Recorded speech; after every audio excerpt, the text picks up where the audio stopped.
रागिनी रक्षाबंधन में मायके आई हुई थी। वैसे तो उसका कोई मन नहीं था मायके आने का, लेकिन उसकी सास ने जोर डाला कि तेरा पहला रक्षाबंधन है, तू मायके नहीं जा रही। तो वह अपनी सास से क्या बोलती, इसलिए चुपचाप मायके आ गई थी। मायके में रागिनी की भाभी को रागिनी की माँ ने बिल्कुल दुल्हन की तरह बना रखा था। रागिनी की भाभी जेवरों से ऊपर से नीचे तक लदी हुई थी और काफ़ी भारी जेवर पहन रखे थे, जिसे रागिनी देख रही थी और हैरान हो रही थी। रागिनी की माँ ने रागिनी को देखा और बोला, इस तरह से क्या देख रही है? क्या अपनी भाभी को नज़र लगाएगी? क्या तुझे जलन हो रही है अपनी भाभी के जेवर देखकर कि तेरे पास इतने जेवर नहीं है? यह तो नसीबों की बात होती है। तेरी भाभी को इस घर में आना था, यह उसका नसीब था और उसे इतने जेवर मिलने थे और मेरी बहू बनना था। मेरे खानदान का वारिस पैदा किया है उसने, तो उसका तो हक बनता है। अब तेरा क्या नसीब है वह तो तू जाने और तेरी सास जाने। रागिनी को अपनी माँ की बातें सुनकर ऐसा लगा जैसे किसी ने गर्म पिघला हुआ शीशा रागिनी के कानों में डाल दिया हो। कोई इतना कड़वा कैसे बोल सकता है, वह भी अपनी सगी बेटी को। लेकिन रागिनी ने तो बचपन से यह सब कुछ देखा था। उसकी माँ के लिए बेटी के कोई मायने नहीं थे। उसके खानदान में यही सब कुछ चलता था कि बेटा ही सब कुछ है। बेटियां तो बस इस घर से लेकर दूसरे घर चली जाएंगी, इसलिए बेटे बहू ही उसके घर में मायने रखते थे। बेटियों का कोई अस्तित्व नहीं था। रागिनी की दादी ने भी शुरू से यही किया था। रागिनी की बुआ का कोई मूल्य नहीं था। रागिनी की दादी के लिए बस रागिनी के माता पिता मायने रखते थे और रागिनी के माता पिता ने भी अपने खानदान की इस घटिया परंपरा को निभाते हुए आगे बढ़ाया था। बचपन से ही रागिनी को माँ बाप का कोई खास प्यार नहीं मिला था और ना ही कोई सुविधा मिली थी जैसे कि उसके भाई को मिलती थी। बस उसके माँ बाप उसे पाल पोस रहे थे, यह सोचकर कि इसे तो दूसरे घर भेजना है, इसके ऊपर क्या खर्च करना।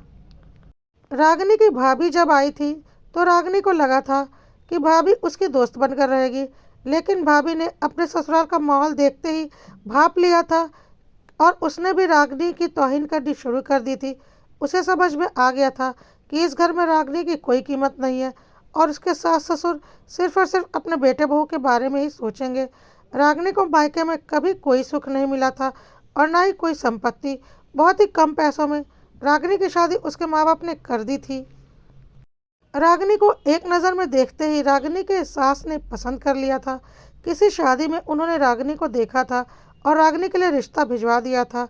जब रागिनी के माँ बाप ने देखा कि रागिनी के लिए खुद लड़के वालों की तरफ से रिश्ता आया है, तो उन्हें लगा अब तो रागिनी लड़के वालों को पसंद है, तो हम इसकी शादी में फालतू के पैसे खर्च क्यों करें। और उन्होंने सोचा चलो इसकी खूबसूरती किसी काम तो आई।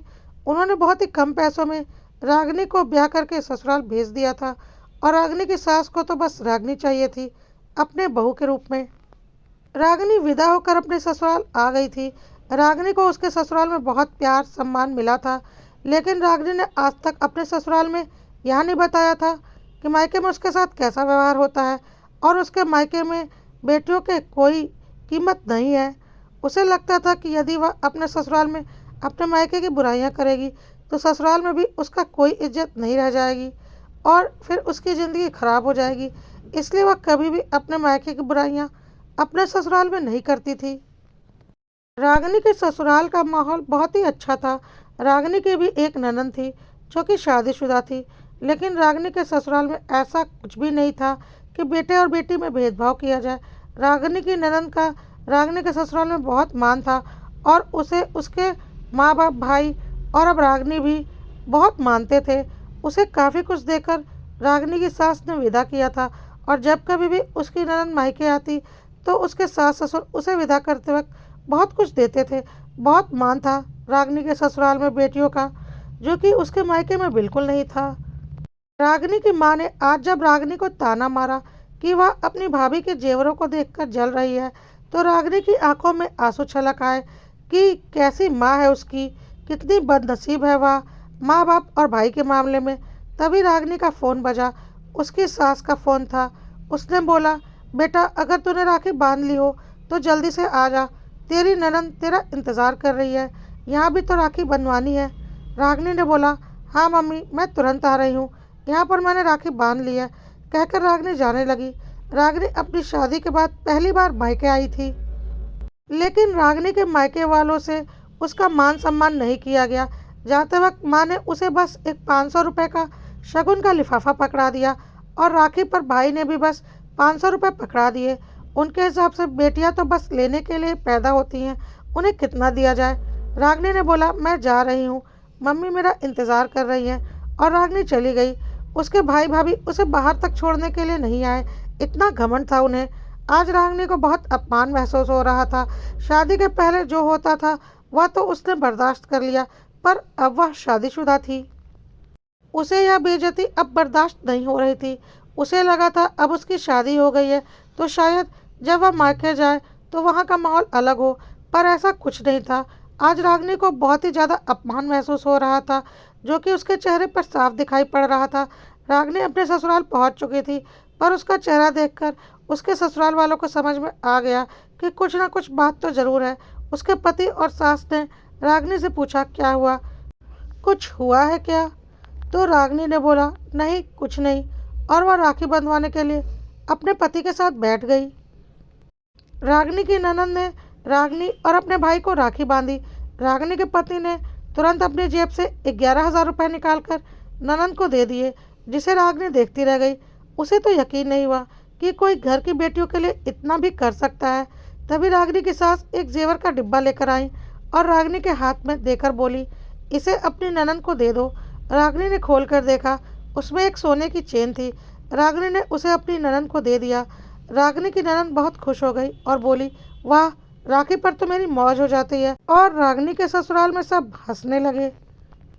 रागिनी के ससुराल का माहौल रागिनी के मायके से बिल्कुल अलग था। रागिनी की ननद को काफ़ी कुछ देकर रागिनी के सास ससुर ने विदा किया था, और आज भी जब वह आती थी तो उसका बहुत सम्मान किया जाता था। रागिनी को यह सब कुछ बहुत अच्छा लगता था और लगता था कि चलो कम से कम किसी घर की बेटी तो सुखी है। पर आज रागिनी का चेहरा किसी भी तरह से चमक नहीं रहा था। वह लाख चाह रही थी कि उसका दुख चेहरे पर न आए और अपने दुख को छुपाना चाह रही थी, पर उसके चेहरे पर वह दुख झलक ही जा रहा था। रागिनी किचन में पूड़ियाँ तल रही थी।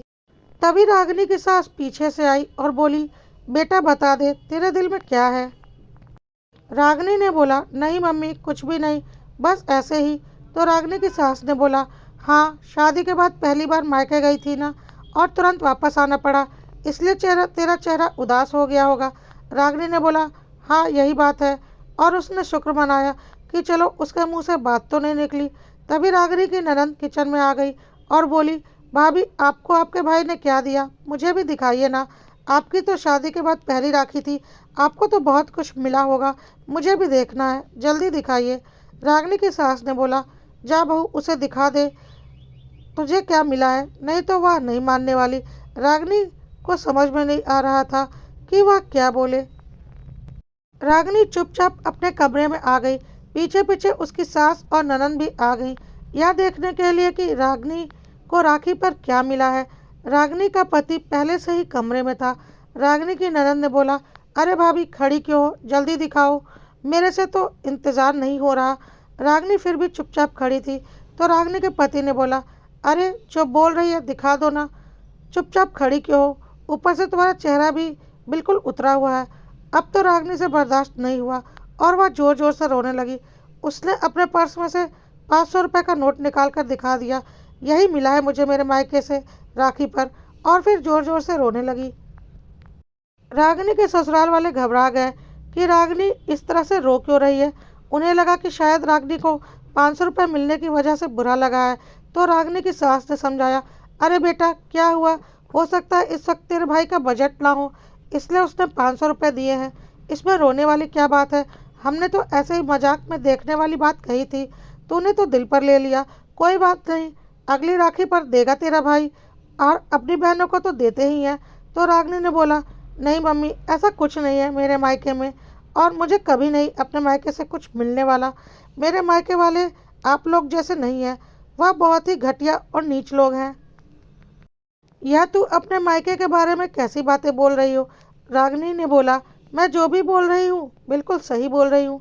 और रागिनी ने बचपन से लेकर आज तक की सारी बात अपने ससुराल वालों को बता दी और बोला, इसीलिए मैं यह सब बातें नहीं बोलती थी क्योंकि मुझे लगता था कि अपने मायके की बुराई करके मैं ससुराल की भी नहीं रहूँगी और मुझे यहाँ से भी प्यार सम्मान मिलना बंद हो जाएगा।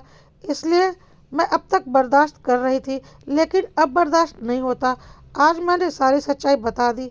साथ ही रागिनी ने यह भी बात बता दी कि आज कैसे उसकी माँ ने उसे ताना मारा कि वह अपनी भाभी के जेवर देखकर जल रही है।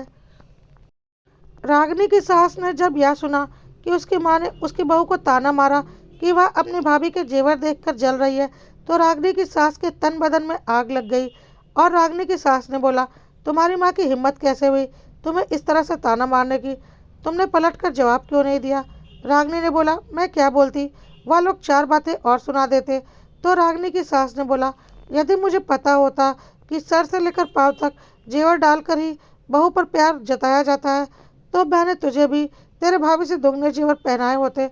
पर मुझे तो लगा आजकल यह सब कुछ फैशन में नहीं है, इसलिए तुझे एक सिंपल सी चेन और इयररिंग्स में जाने दिया। रागिनी को उम्मीद नहीं थी कि उसके ससुराल वाले इस तरह से उसका साथ देंगे। वह अपनी सास के गले लगकर रोने लगी। रागिनी की ननद ने बोला, भाभी आप रोइए मत, आपके मायके वालों को माकूल जवाब दिया जाएगा। उन्हें भी तो पता चले कि उनकी बेटी उनकी बहू से ज़्यादा भाग्यशाली है और उनकी बहू से कहीं ज़्यादा बड़े घर में ब्याही गई है। अभी उन्हें पता ही कहाँ है कि हमारे पास क्या है और क्या नहीं। उन्होंने तो बस उतना ही देखा है जितना उन्हें दिखाया गया है। रागिनी की सास ने बोला, हाँ बहू, तेरी ननद सही बोल रही है। भगवान की दया से हमारे पास रुपए पैसों की कोई कमी नहीं है, पर हम उसका कभी दिखावा नहीं करते। रागिनी के ससुर जी भी तब तक कमरे में आ चुके थे और उन्होंने बोला, हाँ बहू, भगवान की दया से हमारे पास बहुत कुछ है जो कि मैंने खुद कमाया है, और इसके साथ साथ पुश्तैनी ज़मीन जायदाद भी मेरे पास बहुत है। लेकिन हमारा मानना है कि दिखावा करने से कोई फ़ायदा नहीं होता। लेकिन जब तुम्हारे भाइके वाले ही ऐसी नीचता कर सकते हैं, हमारे घर की बहू को ऐसी बात बोल सकते हैं, तो उन्हें तो जवाब देना बनता है। और उन्होंने रागिनी की सास से बोला, मेरी बहू के लिए एक से एक भारी जेवर बनवाओ, या अगर पहले से हैं तो उन्हें निकलवाओ। ऐसे जेवर होने चाहिए कि दुनिया देखती रह जाए। रागिनी की सास ने बोला, जी बिल्कुल। रागिनी ने अपने ससुराल वालों से बोला, आप लोग क्या करने वाले हैं? तो रागिनी की ननद ने बोला, नवंबर में आपकी शादी की पहली सालगिरह है और हम उसे अच्छे से मनाने वाले थे, लेकिन अब आपके मायके वालों का हाल देखकर हम उसे अच्छे से मनाएंगे नहीं, बल्कि उसे शाही अंदाज में मनाएंगे। ऐसी पार्टी करेंगे कि पूरा शहर देखता रह जाएगा। दिखाना तो बस आपके मायके वालों को है, लेकिन करना तो पड़ेगा ही। आखिर आपकी माँ को जवाब जो देना है, आखिर हमारी भाभी को रुलाया है। शादी के पहले उन्होंने जो भी किया वह किया, अब उनकी औकात नहीं हमारी भाभी को कुछ भी बोलने की। कहकर रागिनी की ननद एक जोरदार ठहाका लगाकर हंसने लगी और रागिनी भी हंसने लगी। अच्छा बहू, अब तुम जाकर आराम करो, हम चलते हैं। कहकर रागिनी के सास ससुर और ननद कमरे से बाहर निकल गए। रागिनी के पति ने बोला, इतना सब कुछ तुम्हारे दिल में था और तुमने आज तक मुझे भी नहीं बताया। रागिनी ने बोला, मुझे डर लगता था कहीं मैं ससुराल में भी सबके लिए बोझ न बन जाऊं। मुझे अगर पता होता कि मेरे ससुराल वाले सब इतने अच्छे हैं तो क्या मैं नहीं बताती। रागिनी के पति ने बोला, बहुत गलत किया तुम्हारी माँ ने आज तुम्हारे साथ। बहुत गुस्सा आ रहा है मुझे यह सुनकर। उनकी हिम्मत कैसे हुई मेरी पत्नी को ऐसा बोलने की। खैर, इसमें गलती मेरी है। मुझे तुम्हारे साथ जाना चाहिए था तो वहीं पर उन्हें जवाब मिल जाता, लेकिन अब उन्हें जवाब जरूर मिलेगा। अगले दिन से रागिनी की सास ने तैयारियां शुरू कर दी। रागिनी की माँ को जवाब देने के लिए वह रागिनी को लेकर एक बहुत बड़े ज्वेलर के पास गई और बोला, मुझे आज के लेटेस्ट फैशन के हर टाइप के जेवर चाहिए। इतने जेवर चाहिए कि मेरे बहू के कपड़े कम दिखे और जेवर ज़्यादा दिखे, और सारे के सारे बिल्कुल लेटेस्ट और फैंसी होने चाहिए। रागिनी ने बोला, यह आप क्या कर रही है मम्मी, इसमें तो बहुत पैसा लगेगा। तो रागिनी की सास ने बोला, तुम उसकी चिंता मत करो, तुम्हारी दादी सास ने तुम्हारे लिए काफ़ी पुश्तैनी जेवर छोड़े हैं, पर वह इतने पुराने डिज़ाइन के हैं कि तुम शायद उन्हें पसंद ना करो, और वह काफ़ी भारी भी हैं। उनसे ही तुम्हारे लिए नए जेवर बनवाऊंगी। चाहती तो मैं अपने पैसों से भी बनवा सकती थी, लेकिन जब इतने पुश्तैनी जेवर पड़े हुए हैं जो कि मुझे पता है तुम नहीं पहनने वाली क्योंकि तुम्हारी फैशन के हिसाब से नहीं है, तो उन्हें ही क्यों ना ट्रेंडी बनवा दिया जाए ताकि तुम पहन भी सको और हम फालतू का पैसा भी उड़ाने में विश्वास नहीं रखते हैं। या तो तुम्हारी माँ को दिखाने के लिए हमें करना पड़ रहा है, जो कि बहुत ज़रूरी है। वैसे भी जो कुछ भी है हमारे बाद तुम्हारा ही तो है। बेटी को तो हमने काफ़ी कुछ देकर विदा किया है और हमें बहुत अच्छे से पता है जब भी वह मायके आएगी तुम दोनों उसे कभी खाली हाथ नहीं जाने दोगे। रागिनी ने बोला, हाँ माँ बिल्कुल, हम ऐसा कभी नहीं होने देंगे। रागिनी की सास ने बोला, हमने शादी में भी तुम्हें काफ़ी जेवर चढ़ाए थे, लेकिन वह सब नॉर्मल ही थे, जैसा कि हर कोई चढ़ाता है। क्योंकि हमने पहले भी बताया हमें दिखावा पसंद नहीं। लेकिन यदि पता होता कि तुम्हारे माँ बाप की सोच ऐसी है तो शादी में ही तुम्हें ऐसे ऐसे जेवर चढ़ाए होते कि उनकी आंखें चुंधिया जाती। लेकिन कोई बात नहीं, अब तुम्हारी शादी की सालगिरह पर उनकी आंखें तुम्हें देखकर पलक झपकना भी भूल जाएंगी। रागिनी की सास ने ज्वेलर से बोला, रागिनी के साथ साथ मेरे बेटे के लिए भी एक अच्छी भारी चेन और एक ब्रेसलेट और काफ़ी हैवी अंगूठियाँ बनाना। सालगिरह तो आखिर उसकी भी है। ज्वेलर ने बोला, बिल्कुल, आपको सब कुछ समय पर मिल जाएगा। रागिनी के सास ससुर ने काफ़ी बड़ा रिजॉर्ट रागिनी के एनिवर्सरी के लिए बुक किया और देखते ही देखते एनिवर्सरी वाला दिन आ गया और रागिनी के मायके वाले भी उस पार्टी में आने वाले थे। काफ़ी बड़े पैमाने पर इंतज़ाम किया गया था। आने वाले मेहमानों का कहना था, या तो आपने शादी से भी ज़्यादा अच्छा किया है, लगता है बहुत अच्छी बहू मिली है, उसकी खुशी में आपने इतनी बड़ी पार्टी की है। तो रागिनी के सास ससुर ने बोला, बिल्कुल, हम नसीब वाले हैं जो हमें रागिनी जैसी बहू मिली, तो उसका तो हक बनता है ऐसी पार्टी के लिए। तभी रागिनी के माँ बाप और भाई भाभी भी आ गए। रिजॉर्ट के अंदर घुसते ही उन्हें यकीन नहीं हुआ कि कोई ऐसी पार्टी मैरिज एनिवर्सरी के लिए दे सकता है। इतना पैसा सिर्फ एक एनिवर्सरी पार्टी के लिए फूंक दिया। रागिनी की माँ तो अपनी आदत के अनुसार अपनी बहू को जेवरों से लाद कर लाई थी और उसकी माँ के हिसाब से उसकी बहू से ज़्यादा जेवर तो किसी ने नहीं पहने होंगे, और रागिनी ने तो बिल्कुल भी नहीं। उसकी माँ तो अभी भी यही सोच रही थी कि भले ही इतने बड़े रिजॉर्ट में पार्टी कर ली, पर पहनने ओढ़ने में तो मेरी बहू से पीछे ही होगी। इसी गुमान में उसके मायके वाले अंदर गए और रागिनी और उसके पति से मिलने के लिए स्टेज पर गए। रागिनी और अपने दामाद को देखकर रागिनी की माँ देखती ही रह गई और रागिनी की भाभी तो मानो पागल ही हो गई। रागिनी और उसके पति ने बहुत महंगे डिज़ाइनर कपड़े पहन रखे थे। साथ ही साथ उसके सास ससुर और ननद ने भी बहुत महंगे डिज़ाइनर कपड़े पहन रखे थे। रागिनी बिल्कुल लेटेस्ट ट्रेंडी फैशनेबल ज्वेलरी से भरी पड़ी थी और सारी ज्वेलरी एक से बढ़कर एक थी और बिल्कुल लेटेस्ट थी। साथ ही देखकर पता चल रहा था कि काफ़ी महंगे भी हैं। रागिनी की भाभी के जेवर तो रागिनी के जेवरों का 10वां हिस्सा भी नहीं थे। रागिनी की माँ और भाभी तो रागिनी को देखते ही रह गए। ऊपर से उनके दामाद ने भी काफ़ी मोटी चेन और अंगूठियाँ और सोने की ब्रेसलेट पहन रखी थी, जो कि रागिनी के भाई देखता ही रह गया क्योंकि उसने जेवर के नाम पर कुछ भी नहीं पहना था। रागिनी के मायके वालों को यकीन नहीं हो रहा था रागिनी की किस्मत पर, क्योंकि उसकी माँ के हिसाब से तो उसकी बहू सबसे ज़्यादा किस्मत वाली थी। तभी रागिनी की सास वहाँ आ गई और बोली, क्या समधन जी, क्या हाल चाल है।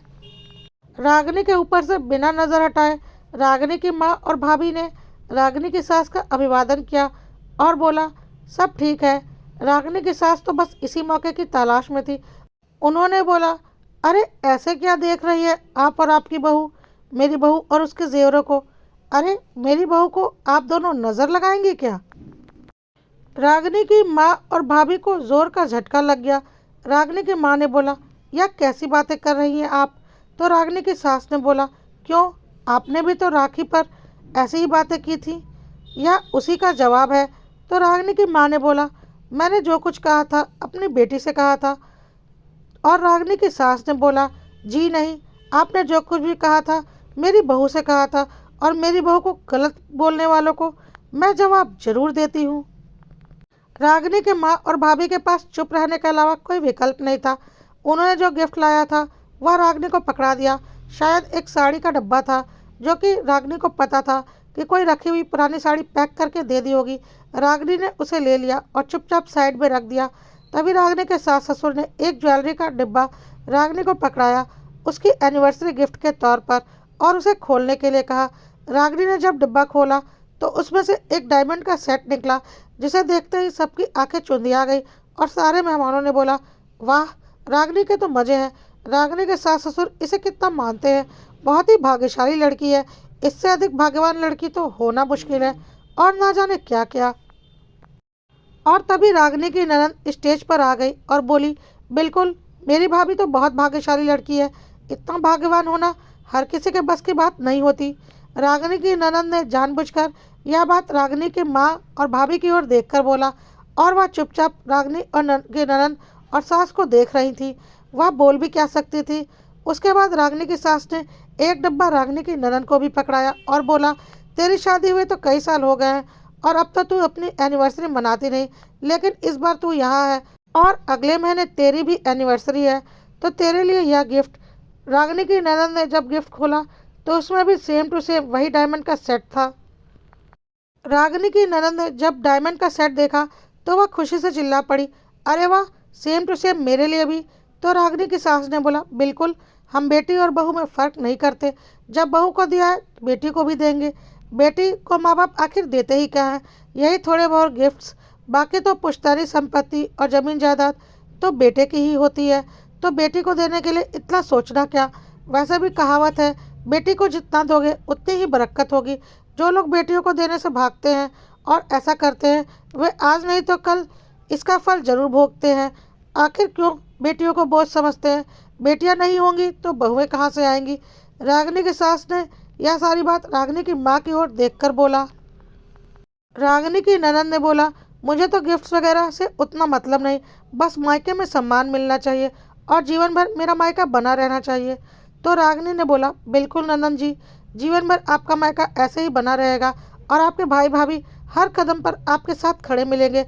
जिस तरह से एक बहू के रूप में मैं बहुत भाग्यशाली हूँ और मुझे ऐसे सास ससुर और ननद मिले हैं और ऐसा ससुराल मिला है, वैसे एक बेटी के रूप में आप बहुत भाग्यशाली हैं कि आपको इतना अच्छा मायका मिला है, इतने अच्छे माँ बाप और भाई मिले हैं और अब भाभी भी।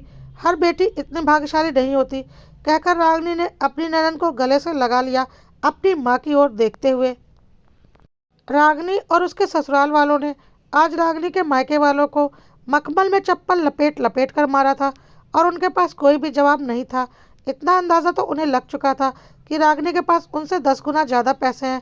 साथ ही साथ रागिनी की सास ने यह भी एहसास दिला दिया था कि रागिनी का भाग्य उनकी बहू के भाग्य से कहीं ज़्यादा अच्छा है। रागिनी के मायके वालों ने चुपचाप खाना खाया और वहाँ से जाने लगे।